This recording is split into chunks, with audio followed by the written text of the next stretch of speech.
माननीय श्री पुष्पकमल दाहाल प्रचण्ड,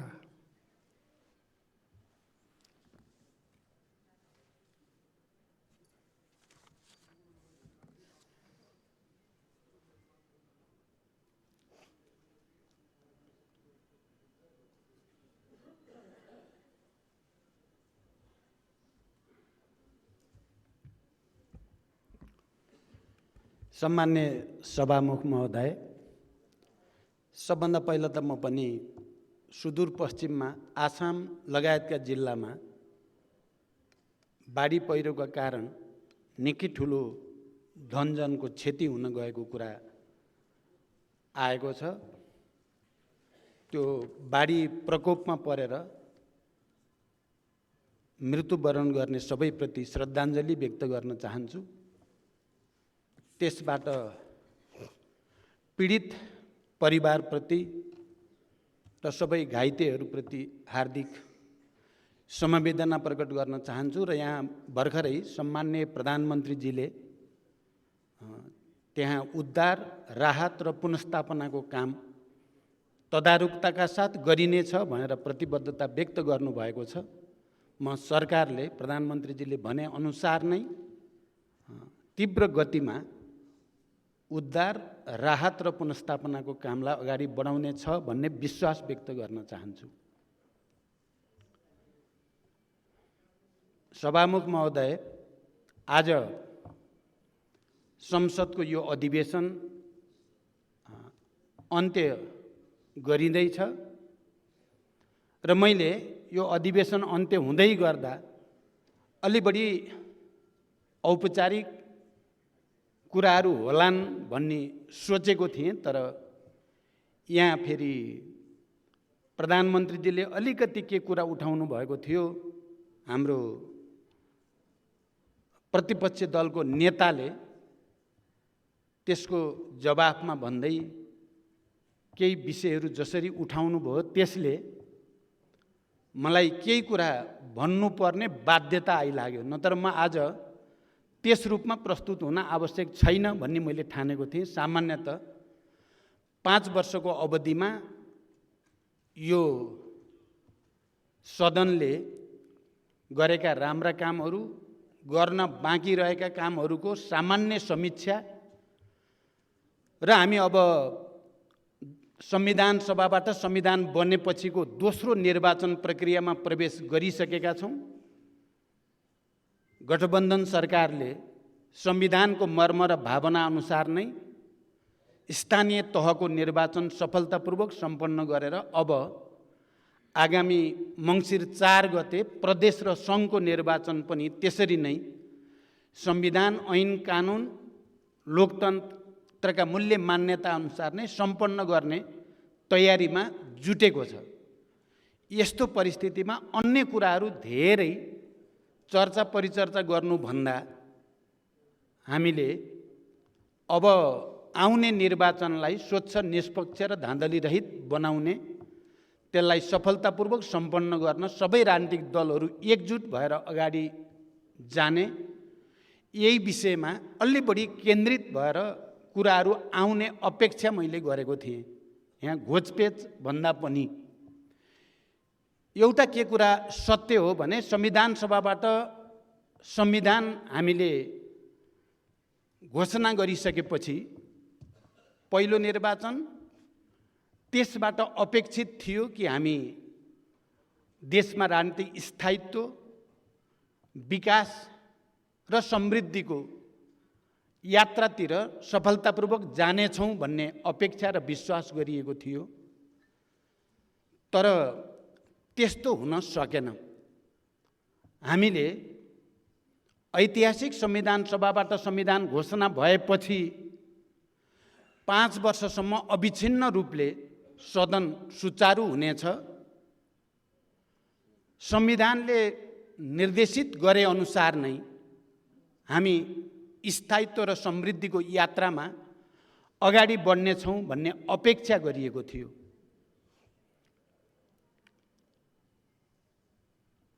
तर त्यो अपेक्षा नेपाली जनताको पनि थियो, यो सदनको पनि थियो, हामी सबैको पनि थियो। तर दुर्भाग्य त्यस्तो हुन सकेन। 3 वर्ष पुग्दा नपुग्दै संविधानको मर्म र भावना अनुसार सरकार अगाडि जान सकेन।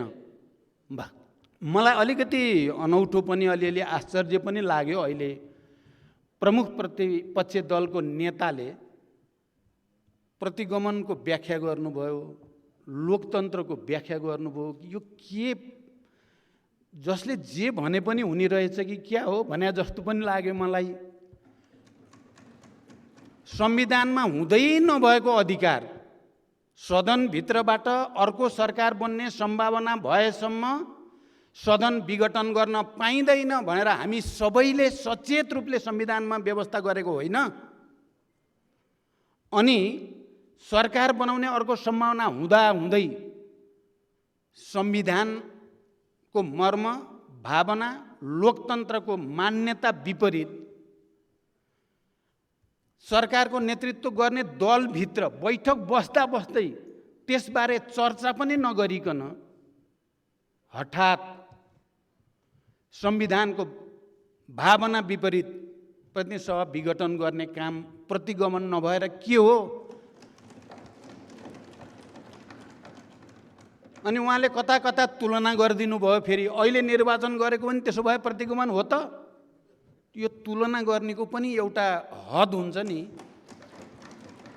यो हामी यहाँ सबै बसेका केही नै नबुझ्ने छन् भन्ठान्नु भए हो कि प्रतिपक्षी दलको नेताले, अथवा नेपाली जनता केही जान्दैनन्, यी भेडै छन् भन्ठान्नु भए हो कि होइन? भने अहिले संविधानद्वारा निर्देशित भाव अनुसार नै, प्रक्रिया अनुसार नै हामी स्थानीय तहको निर्वाचन सम्पन्न गरेर अब प्रदेश र सङ्घको निर्वाचनतिर जाँदैछौँ। निर्वाचन घोषणा गर्नेलाई हामीले कहिले प्रतिगमन भन्यौँ? प्रतिपक्षी दलको नेतालाई मेरो प्रश्न। हामीले प्रतिगमन त्यसलाई कहिल्यै भनेको होइन। हामीले प्रतिगमन भनेको संविधान मिचेर हुँदै नभएको अधिकार प्रयोग गर्न नदिएको अधिकार प्रयोग किन गरियो? त्यो निर्वाचन गर्नको लागि होइन, देशलाई एउटा अर्को अँध्यारोतिर, अराजकतातिर लाने खतरा पैदा भयो। सिङ्गै राष्ट्र जुरुमुराउनु पर्ने अवस्था त्यसै कारण पैदा भएको हो। तर प्रमुख प्रतिपक्षी दलको नेताले यो कुरालाई अहिलेको निर्वाचनको घोषणासँग तुलना गरेर म त प्रतिगमन भन्दिनँ भन्नुभयो। अर्को मलाई आश्चर्य के छ भने हामीसँग त बहुमत थियो, अत्यधिक बहुमत थियो। त्यसको बारेमा, सरकारको बारेमा सरकारको नेतृत्व गर्ने पार्टीभित्र छलफल चलिरहेकै थियो। लोकतन्त्रको अभ्यास गर्ने प्रक्रिया अगाडि बढिरहेकै थियो। केले उत्प्रेरित गर्यो त्यति बेलाको सरकारलाई संसद विघटन गर्न? मैले अरू सन्दर्भमा पनि भनेको छु। उहाँले लजिक, प्रतिपक्षी दलको नेताले गरेको लजिक के हो भने मलाई पार्टीभित्र कामै गर्न दिइएन। यो अहिले गरेका तर्क उहाँका रियल तर्क होइन, यी बनावटी तर्क हुन्। रियल तर्क के हो भने मलाई पार्टीभित्र काम गर्ने वातावरण दिइएन। मेरो तर्क के छ भने पार्टीभित्र विवाद हुन्छन्, मतभेद हुन्छन्, अन्तर्विरोधहरू हुन्छन्।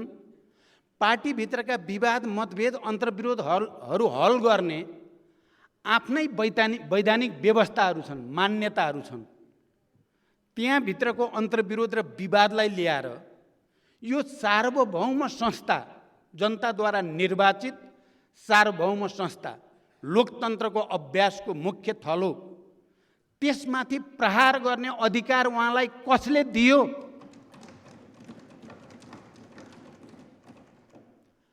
अर्को कुरा यो परमादेश र आदेशका कुरा छन्। म लामो व्याख्या नगरी के मात्रै भन्न चाहन्छु भने अहिले सुनवाई समितिमा चलिरहेको सुनवाईको प्रक्रियाले चाहिँ के कुरा प्रष्ट भएको छ भने त्यो प्रक्रियामा जे जति कुरा आइराखेका छन् त्यो कुराले के प्रष्ट भएको छ भने यो गठबन्धनको सरकार एकातिर जनताको भावना अनुसार, जनताको पहल अनुसार यो सार्वभौम संसदको बहुमत सांसदहरूको निर्णय अनुसार र देशका सबै नागरिक र बौद्धिक जमातको पनि पहल अनुसार भएको हो र परमादेश अथवा अदालतको आदेश त्यो सुनवाई समितिमा चलेको बहसको निचोड मैले के बुझेँ भने सडकमा जनता पनि लाखौं आएर घेरा हाले, पूर्व प्रधान न्यायाधीशदेखि बुद्धिजीवी नागरिक आन्दोलन सबैले पनि दबाब दिए अनि पार्लियामेन्ट भित्रको बहुमतले पनि यो स्वीकार्य छैन भनेपछि र स्वयं संवैधानिक इजलासको बहुमतले पनि यो गलत हुन्छ विघटन भनेपछि आदेश जारी गरेको भनेर खुलेआम आएको छैन र अहिले के यो कुराले त्यो तथ्यलाई प्रमाणित गरेको छैन? बरु अदालतलाई गलत ढङ्गले प्रभावमा पार्ने काम त अघिल्लो सरकार र त्यसको नेतृत्वले गरेको रहेछ भन्ने पो पुष्टि भएको छ। अनि उहाँलाई परमादेश भनेर नकारात्मक टिप्पणी गर्ने चाहिँ अधिकार कहाँबाट प्राप्त भयो मैले यो पनि बुझेको छैन। त्यसकारण देशलाई एउटा ठुलो संवैधानिक दुर्घटनाबाट बचाउनको निम्ति हामीले संविधान, लोकतन्त्र र राष्ट्रको पनि रक्षा गर्ने उद्देश्यको साथ उहाँले चालेका त्यति बेलाको सरकार र त्यति बेलाको प्रधानमन्त्रीले चालेका असंवैधानिक कदमलाई करेक्सन गर्ने उद्देश्यका साथ यो गठबन्धन बनेको र गठबन्धनपछि एकातिर देशमा कोभिड-19 का कारण जो वातावरण थियो, भ्याक्सिनको व्यवस्था गर्नेदेखि त्यसको उपचार, नियन्त्रण र त्यसको लागि तयारी गर्ने काममा, अन्य आवश्यक विधेयकहरू निर्माण गर्ने कुरामा र अनि निर्वाचन प्रक्रियालाई अगाडि बढाउने कुरामा नै यो केन्द्रित रह्यो र यसले मूलभूत रूपमा सफलता प्राप्त गरेको छ। यो कुरा आम नेपाली जनताले थाहा पाइसकेका छन्। हाम्रो प्रतिपक्षी दलको नेताले भन्नुभयो 4 गते थाहा हुन्छ को के रहेछ भन्ने कुरा। म विनम्रतापूर्वक उहाँलाई स्मरण गराउन चाहन्छु, राष्ट्रिय सभाको निर्वाचनले सन्देश दिएको होइन र? अनि बारको चुनावले सन्देश दिएको होइन र? अनि पत्रकार महासङ्घको चुनावले सन्देश दिएको होइन र? अरू त्यो पनि छोडिदिउँ, अस्ति भर्खरै स्थानीय तहको देशव्यापी निर्वाचनले सन्देश दिएको होइन र?